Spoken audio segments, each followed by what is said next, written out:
Assalamualaikum warahmatullahi wabarakatuh. Dengan saya Nurdin Sulaiman, salah satu mahasiswa RPL Universitas Muhammadiyah Surabaya. Malam hari ini saya akan mempresentasikan salah satu tugas, yaitu mengenal para sastrawan terkini di Indonesia. Sastra ini adalah salah satu warisan intelektual Indonesia yang begitu membanggakan adalah karya sastra. Hingga saat ini, jutaan karya sastra yang telah diterbitkan dan dibagi dalam beberapa periodisasi waktu.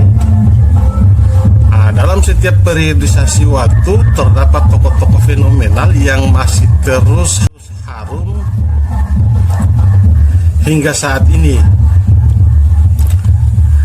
Meskipun belum ada kesepakatan resmi, namun para ahli berpendapat jika periodisasi sastra Indonesia dimulai dari masa Pujangga Lama.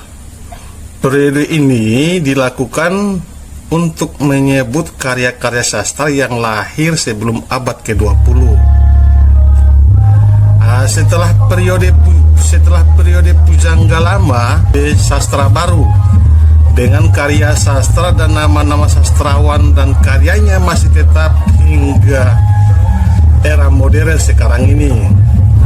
Pasca periode Pujangga Lama, dunia sastra tanah air memasuki era balai pustaka. Jadi sebelum era balai pustaka itu ada era pasca periode Pujangga Lama.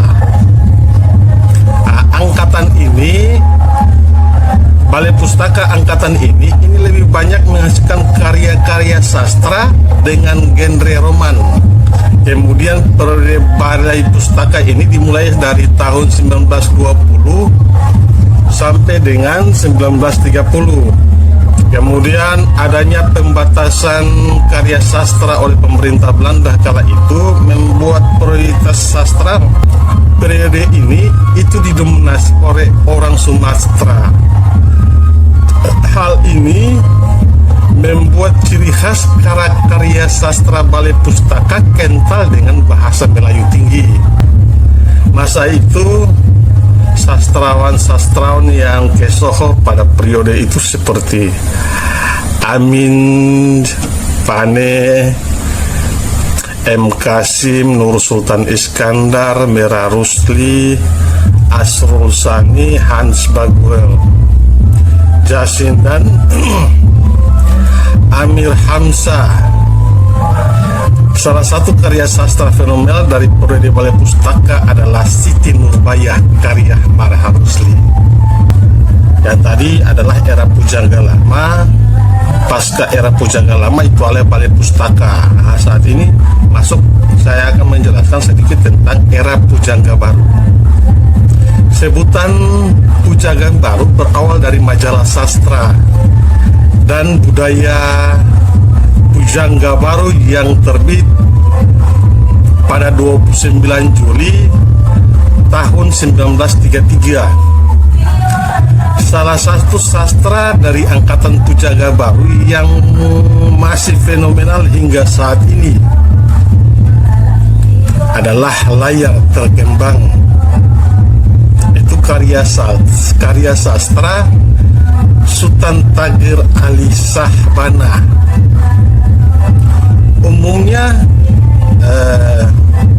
Umumnya sastrawan era Pujangga Baru berkarya tanpa ingin campur tangan kolonial Belanda. Adapun nama-nama sastrawan besar yang hidup pada periode Pujangga Baru itu salah satu Ali Hasim, Tatengkeng Salisi, Mujasa, Sultan Takdir Ali Sahbana, Sanusi Pane, dan Armin Pane. Jadi yang pertama tahun 45 itu angkatan sastra atau jenis karya sastra pada periode ini bercorak realistis di mana konteks tulisan lebih penting dibandingkan kaidah bahasa. Itu pada periode angkatan lama, angkatan 45. Periode ini melahirkan banyak nama sastrawan Indonesia yang masih terkenal hingga saat ini. Nah, dari periode ini angkatan salah satunya adalah Khairil Anwar, Pramodia Ananta Thoir, Usmar Ismail, Ida Nasution, Utui Tatang Sonatani, Balfas, Tatengkeng, dan Asrusani. Salah satu karya sastra yang paling fenomenal pada periode itu yang lahir pada periode adalah kumpulan puisi yang berjudul karya sastra yang berjudul Aku. Itu salah satu karya sastra Khairil Anwar. Kemudian masuk pada periode angkatan tahun 50-an atau angkatan 50-an.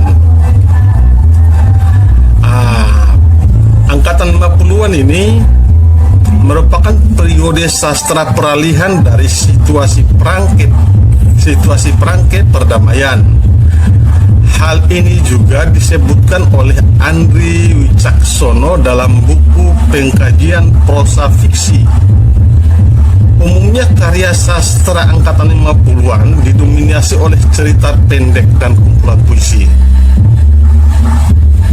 Jadi kalau dari tadi di angkatan 45, karya sastra yang mendominasi itu karya sastra yang disampaikan karya sastra yang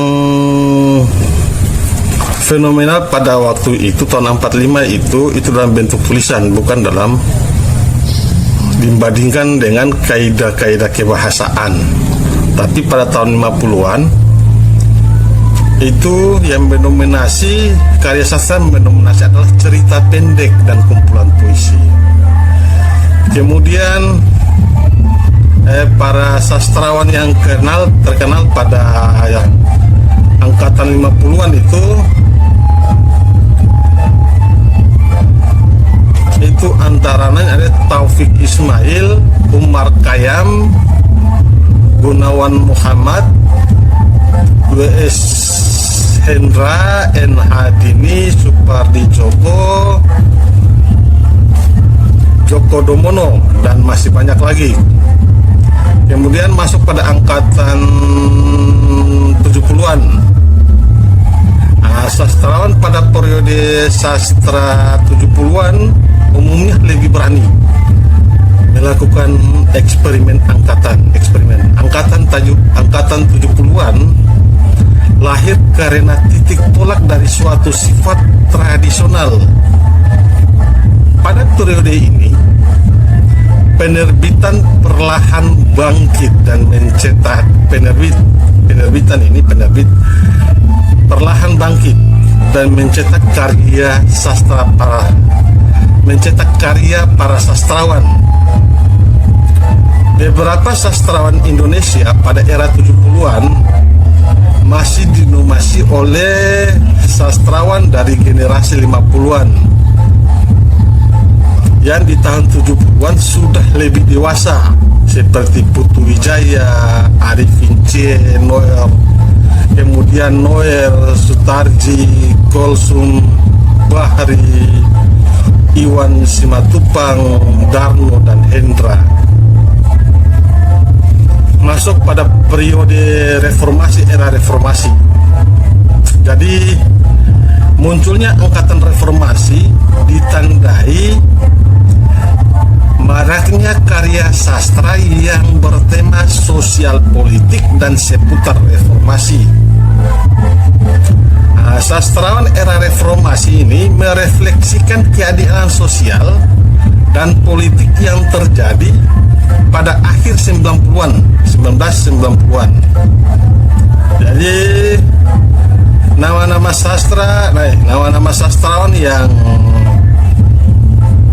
menoreh karya fenomenal pada periode ini antara lain itu adalah Rendra, Taufik Ismail, Seno Gumira Aji Dharma, kalau tidak salah. Kemudian Joko Punorbo, Wiji Tukul, Ahmadun Yosi, Hervanda, Acep Zamzam Nur, dan masih banyak lagi. Kemudian angkatan yang berikut di angkatan 2000-an. Angkatan tahun 2000-an ini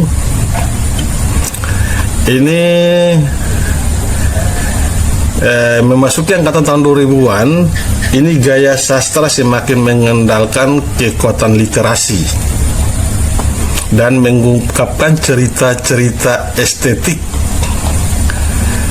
Nah, pada zaman ini banyak nama sastrawan Indonesia yang lahir dan besar pada periode sastrawan 2000-an.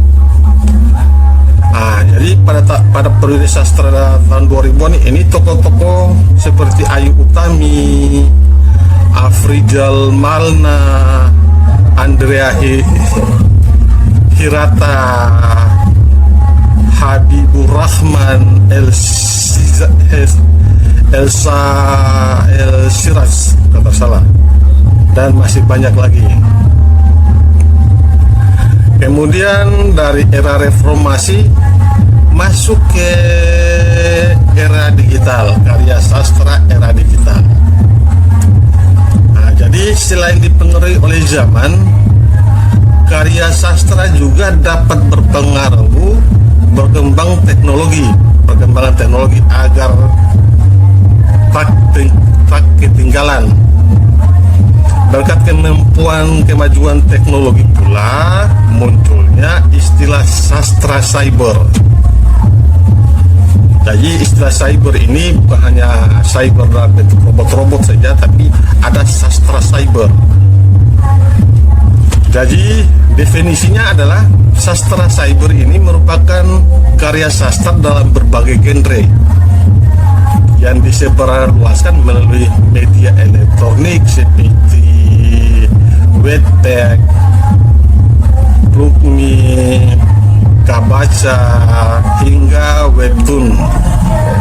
Meski tidak jarang menimbulkan polemik, namun kehadiran sastra cyber ini memiliki penggemar tersendiri, khususnya di kalangan milenial. Jadi terlepas dari polemik mengenai cyber ini, perlu diakui bahwa hadirnya jenis sastra ini ikut mendobrak sekat-sekat yang selama ini hadir. Sekarang untuk menikmati karya-karya sastra bisa langsung melalui gawai, terasa lebih mudah, simpel, dan mengikuti perkembangan zaman. Salah satu fakta menarik telah banyak diterbitkan novel yang justru ceritanya telah eksis terlebih dahulu di Wattpad maupun webtoon, seperti Mariposa, karya dari Lulu Cafe, kalau tidak salah. Kemudian Clarice milik Valerie Patkar, hingga Assalamualaikum Calon Imam, karya Nafisa Kaila Akbar. Jadi ini juga salah satu karya sastra yang sudah ada sebelumnya. Dengan adanya sastra cyber, diharapkan semakin banyak sastrawan baru era digital yang percaya diri mengeluarkan karyanya. Kehadiran sastra digital ini juga menjadi harapan baru bagi ekonomi kreativitas Indonesia, khususnya subsektor penerbitan. Mungkin itu saja dari saya. Kurang dan lebihnya saya minta maaf. Mohon saran sebanyak-banyaknya yang dapat